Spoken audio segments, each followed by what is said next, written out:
Ya pemirsa, masih dalam Sehat bersama PKU Delanggu dan kami masih mengundang Anda, silahkan di 02718575555 ya. Keluhan-keluhan dan pertanyaan-pertanyaan tentang patologi, tentang lab, hasil lab. Nah, bisa Anda tanyakan di sini bersama Dr. Ami, spesialis patologi klinik. Sebelum ada pemirsa yang bertanya, ini saya dulu yang bertanya nih dok ya. Setelah tadi tahu peran dokter patologi, kemudian juga bagaimana kita jadwal untuk periksa ke lab tadi ya untuk menjaga kesehatan. Kemudian ini dok, ada periksa yang pakai 2 jam PP itu ya, biasanya gula darah itu ya 2 jam PP. Itu maksudnya apa sih dok? Apakah nanti kalau misalnya gula darah puasa itu sudah normal, 2 jam PP-nya itu bisa menjadi tidak normal gitu dok? Iya, memang untuk pemeriksaan gula darah 2 jam PP itu bisa dibilang spesial ya. Jadi dia hanya satu-satunya mungkin ya laboratorium, maksudnya pemeriksaan parameter, pemeriksaan laboratorium yang meminta ulangan dalam waktu 2 jam. Itu kan sebetulnya kita ingin melihat sebetulnya kalau selama ini kita memeriksakan kondisi gula darah puasa. Itu kan saat parameter gula darah itu kita periksa setelah kondisi puasa sekian jam, sekitar 8-10 jam ya. Itu bagaimana sih sebetulnya peran dari fungsi dari hormon ya, insulin, kerja dari pankreas seperti apa. Sehingga kita melihat gulanya itu seperti apa setelah kondisi puasa itu. Nah, setelah diambil darahnya untuk pemeriksaan gula darah puasa, kemudian pasien kita minta untuk makan juga harusnya dengan porsi yang biasa dia makan, jadi tidak usah dibedakan dalam artian kadang kan ada yang gitu, mungkin sarapan biasanya nasi biasa ya, tapi begitu mau diambil darahnya dia saya enggak makan, atau mungkin hanya makan roti aja, itu sebetulnya agak bisa dibilang keliru ya, karena kita seharusnya pasien itu tetap diminta untuk sarapan, makan seperti biasa yang dia makan dengan porsi yang sama.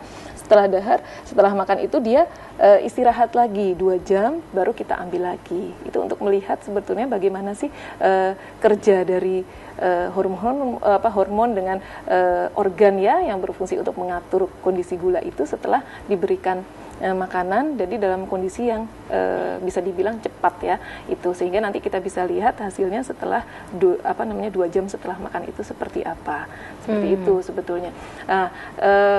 Intinya sebenarnya itu adalah kita nggak bisa menginterpretasi memang hanya dari salah satu saja. Dalam artian itu sebetulnya memang harusnya berserial ya, bukan berserial, dalam artian berurutan. Jadi kadang-kadang memang ada yang saya nggak puasa, saya hanya minta untuk yang sewaktu saja ya. Itu memang kalau sewaktu malah agak lebih bias lagi sebetulnya. Karena untuk penentuan diagnosis DM, kencing manis itu memang kita memakainya adalah gula darah puasa dengan 2 jam PP itu. Kalau enggak disertai dengan HbA1c sebetulnya bagaimana sih pengendalian glukosa dia dalam jangka waktu yang lama. Kan kalau HbA1c itu bisa untuk melihat kondisi gulanya dalam kondisi 3 bulan terakhir. Sedangkan kalau untuk gula darah itu kan kondisi yang cepat ya, dalam artian dia ya sesaat hanya dalam waktu puasa kan paling hanya sekitar 10 jam ya, dengan 2 jamnya hanya kondisi 2 jam itu.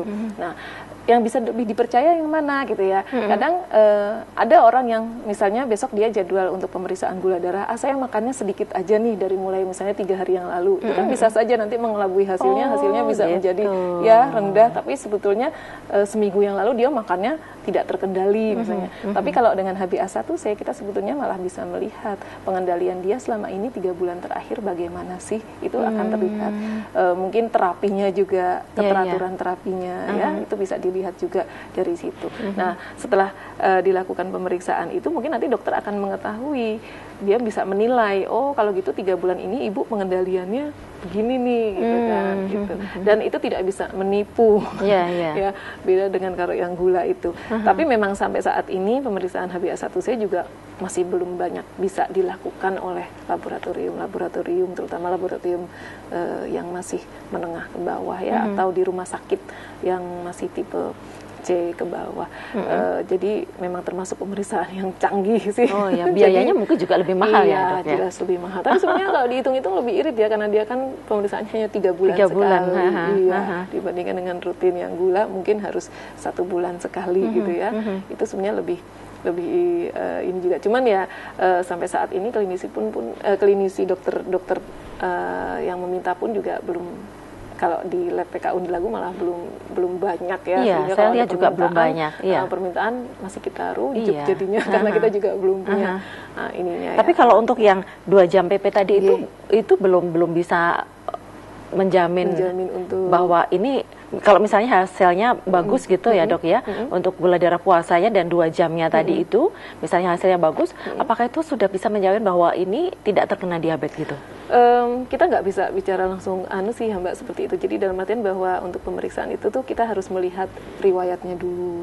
Terus dia kan kalau memang dia penderita diabetes kan dia juga bermain dengan dosis obat ya.